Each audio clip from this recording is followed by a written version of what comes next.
A moonlit sea, a ship that shouldn't be out this far, and a captain who has no business smiling when her supplies are dwindling. Her crew is exhausted, and death is lurking just beneath the waves. Yet she does smile, because she believes she's close. Close to what? That's the question that kicks off Berserker, The Bleeding Tide, issue number 1, an opening chapter that feels less like a comic and more like a myth unearthed from the bottom of the world. Welcome back, Matrix survivors. This is your Captain Comics. So let's dive into it. The hunt, the immortal, the blood-soaked destiny, and the sinister revelation that this story is not just about a warrior who cannot die, but about what immortality costs. The moonlit interview and the immortal's echo. The issue opens with the captain hosting a mysterious interviewer aboard her ship. This isn't a casual chat. The interviewer knows something forbidden, something ancient, knowledge about him, the immortal, the bleeding god, the cursed man whose heartbeat has echoed across centuries. Everything is quiet until it isn't. A boom, a pulse, a heartbeat that doesn't belong to any living human. The sound rolls through the hull like thunder underwater. The crew tenses. They know what follows that sound. Hunters are coming. Sharks, not literal ones, men who have crossed seas to claim a prize that should have remained buried. But the captain refuses to run. She orders the anchor dropped. She calls for fireworks, not for celebration, but distraction. She asks for her axe. Her tone never wavers. Anyone else would panic, but she faces this like she's been waiting her whole life for it. The ship holds steady against the tide as the heartbeat grows louder. Something ancient is awakening. Destiny at the bottom of the sea. To understand what's happening, we plunge beneath the waves. A descent into quiet terror. Fish scatter, jellyfish drift, and on the ocean floor sits a chained chest, old, heavy, locked with purpose.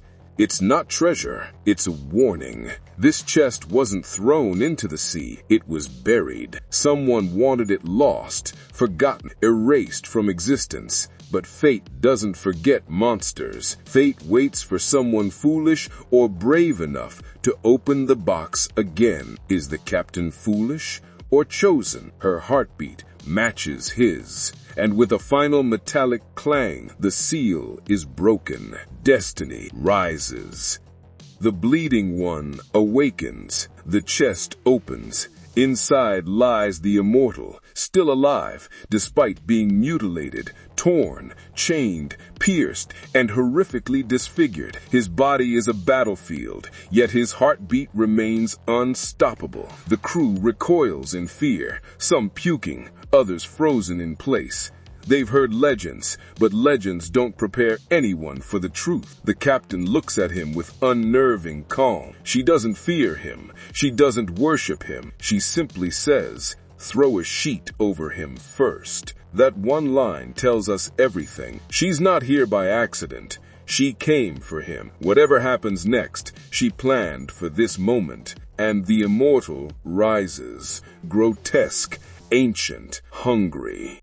The captain's gambit. Before steel is drawn, the captain asks for one thing. Give me time. Let me kill my enemies first. It's a request dipped in irony. She doesn't ask for protection, mercy, or partnership. She asks for the freedom to fight and maybe die on her terms. That earns the immortal's attention. No fear, no begging, just purpose. That word matters. Purpose. It's the one thing immortals crave and lose the fastest. The captain rallies her crew. Supplies are low. Dawn will expose them. They are outnumbered. The enemy knows how to kill her. Yes, her. Not human, not weak, something else entirely. But she doesn't flinch. Such is my life. The phrase lands like destiny wearing a smile.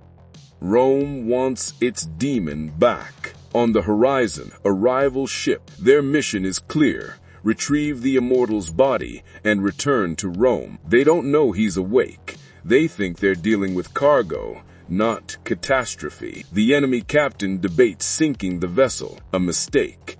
Because before they decide, the sea erupts, fireworks explode across the sky, a distraction, a signal, a declaration of war. Gunpowder lights the night, explosions tear open the horizon, confusion spreads, screams follow. Amid the chaos, a figure appears, the Immortal, now armed, now aware, now hungry. With one swing, he cleaves through 3 men. No hesitation, no restraint, just centuries of rage unleashed in an instant. Blood arcs through the air like crimson ribbons. Bodies fall before their minds understand what killed them. This isn't a fight. It's an extinction event, concentrated onto a deck of wood and screams. Someone tries to shout a prayer. The Immortal answers with death. Every page becomes more brutal. Blood is not spilled, it's painted.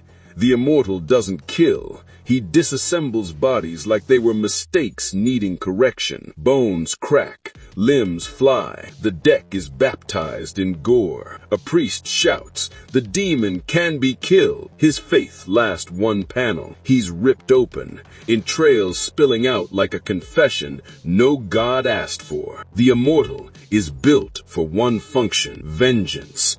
And tonight, vengeance eats well. Monsters aren't born, they're built. Gunshots tear into his flesh. Blades stab through his limbs. None of it slows him. If anything, it fuels him. He snaps necks. He punches through skulls. He decapitates foes like he's swatting flies. The rival ship splinters. Fire consumes everything. The sea becomes a graveyard, and atop it stands a man who cannot die, partnered with a woman who refuses to. The Immortal and the captain fight side by side. Not allies, not friends, predators who found a rhythm. The narration calls their violence a conversation, not between mouths, between killers. And the more they fight, the more obvious it becomes. This isn't the first time he's found someone like her, but it might be the last. A warrior and a captain share hunger. As the enemy flees, abandoning ship, screaming curses and prayers, something strange happens. They enjoy it. Not the slaughter, the company. They fight like reflections, fluent in brutality, fluent in silence, fluent in purpose. The Immortal may not need a friend, but he understands this. Loneliness lasts longer than immortality. The captain leaves her mark, not on his body, but his conviction. He wasn't meant to exist alone. Later, in a quiet chamber, the Immortal stands naked and unbothered. Modesty is for mortals. The captain dismisses her guard, claiming she's safe, even though he could peel the crew apart like fruit. She asks the question everyone wants answered. Vampire? He smirks. Cthulhu called me a half-breed. Half of what? No one knows. Pause there. Cthulhu, half the dead whispering in his mind. This isn't mythology anymore. This is cosmic horror, weaponized. Immortality is not power, it's punishment. The captain listens, then shares her own scar, a stolen child, taken by someone she once trusted. Her mission isn't duty, it's vengeance. They're the same. That terrifies them both. As storms rage and monsters rise, the narration cuts us open with a revelation. The Immortal should be evil. Power corrodes, time corrupts, empathy dies first, but somehow he still cares.